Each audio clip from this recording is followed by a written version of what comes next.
And we're continuing with the fourth chapter of Black Hearts in Battersea. Simon is walking a horse back to Battersea Castle in the hopes of getting to see Sophie, and he's right now in a tunnel underneath the river with the horse, and there's a man and a girl in there. It seems the man is trying to trick the girl to go to a bear baiting with him by threatening to toss her in the water. "Oh!" exclaimed the girl furiously. "How I'd box your ears if my hands weren't full of grapes and thistles! Will you stop being so provoking and let me go? My lady's waiting for these things." "I shan't budge till you promise." Neither of the pair had noticed Simon. Their voices had covered the sound of the mare's hooves. He recognized the girl as Sophie and was about to come to her when there was an unexpected interruption. A painter's cradle had been slung from the roof, and an elderly man who had been lying on it attentively regarding the stonework suddenly loosed a rope, letting himself down with a rattle of pulleys until he dangled in front of the disputing couple. "Midwig!" he barked. "Leave the girl alone!" The man was so startled he almost dropped Sophie. "Yes, of course, sir," he gulped. "Put her down! No, not there, dolt!" The midwink made a deposit. Sophie in the pool. "Take her along to the dry road." Certainly, sir." "And don't let me see you up to such tricks again, or you'll be back to Chippings and stay there." "Oh, no, sir. Please don't send me back there, please." "Well, behave yourself," said the man on the cradle severely, and he hauled up the pulley and shot up to the roof, again muttering, "Where had I got to? Aha! What have we here? Something of definite mycological interest, I feel positive." The man midwink carried Sophie across the pool and put her down. Then he noticed Simon and gave him a malevolent look. He was a hatchet-faced individual, dressed in black plush with buckled shoes and a stiff white collar. There was something mean, shifty, and bad-tempered about his appearance.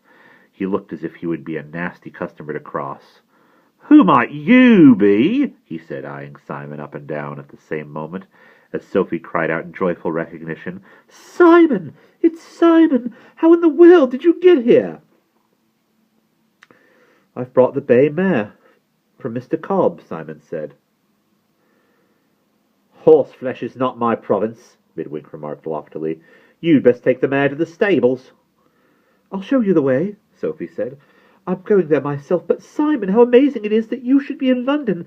Oh, I'm so pleased. I was beginning to fear we should never see each other again." "I see you found a friend, Miss Finearts," sneered Midwink.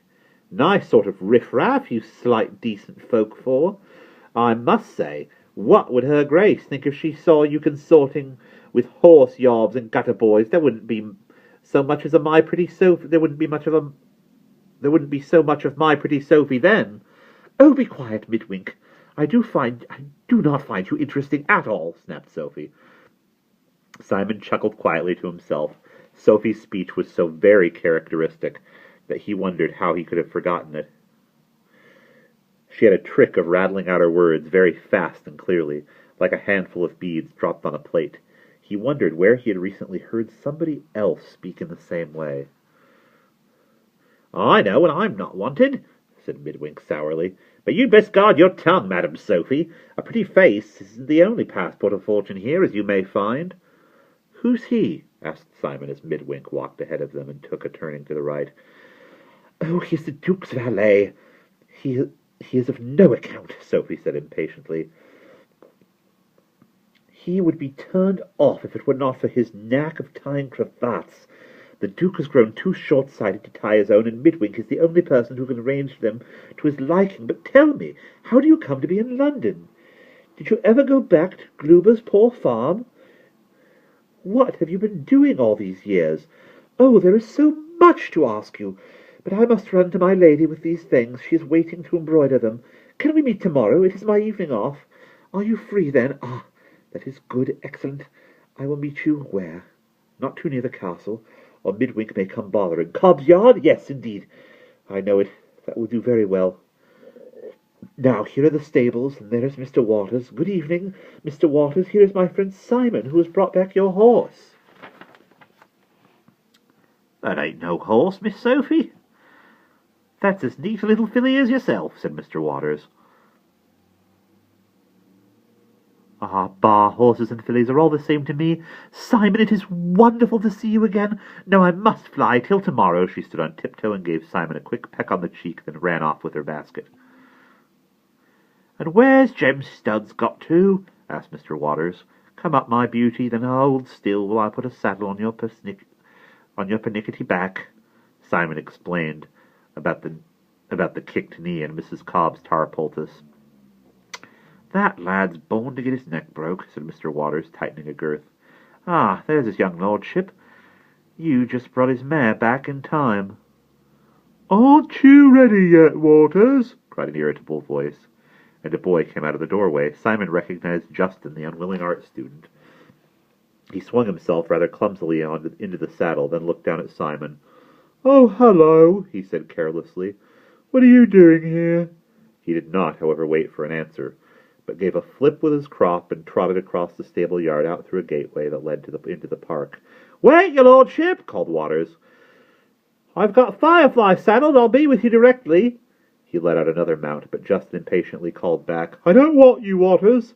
I want to be on my own." He set spurs to the mare and galloped off into the dusk. "Pesky young brat," growled Waters. "He knows he's not allowed out alone.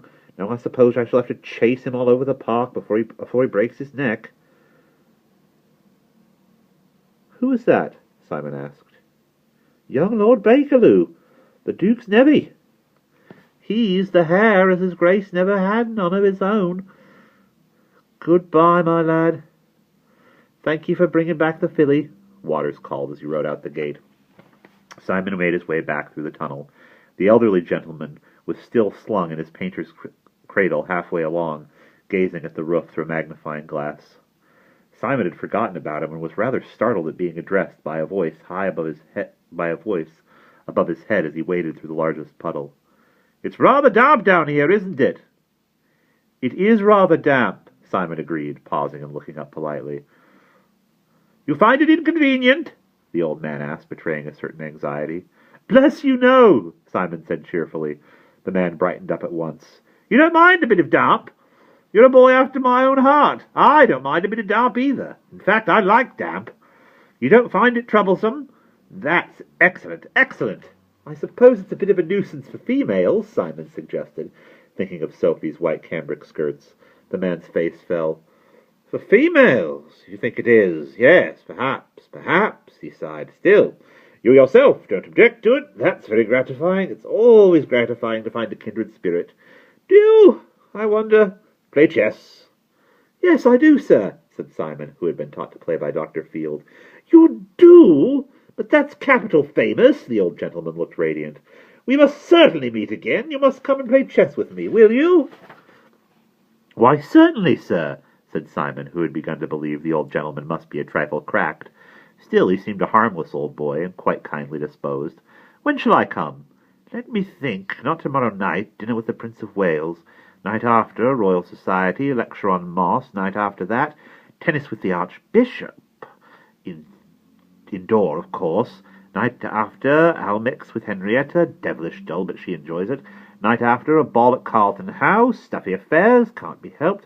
Must put in an appearance. Night after, billiards with Lord Chief Justice. How about today week?" "That would be quite all right with me, sir," said Simon. "Where shall I come?" "Oh, I'm always around and about," said the man, waving a hand vaguely. "Anyone will tell you where to find me any time after 9. That's excellent, really delightful." He pulled out a rope and his cradle moved away. "Excuse me, sir, whom should I ask for?" Simon called after him. "Just ask for Battersea," the man's voice came faintly back. Battersea. He must be cracked, Simon decided. No doubt by that day week he would have forgotten all about the invitation. Perhaps Sophie would know who he was and whether the invitation should be taken seriously or not. Sophie was so shrewd and cheerful and kind-hearted. What a comfort it was to have found her again. Leaving the tunnel, Simon swung on toward Vauxhall Bridge, whistling happily. If only he could find Dr. Field, life in London would not be so bad. And that's the end of Chapter 4.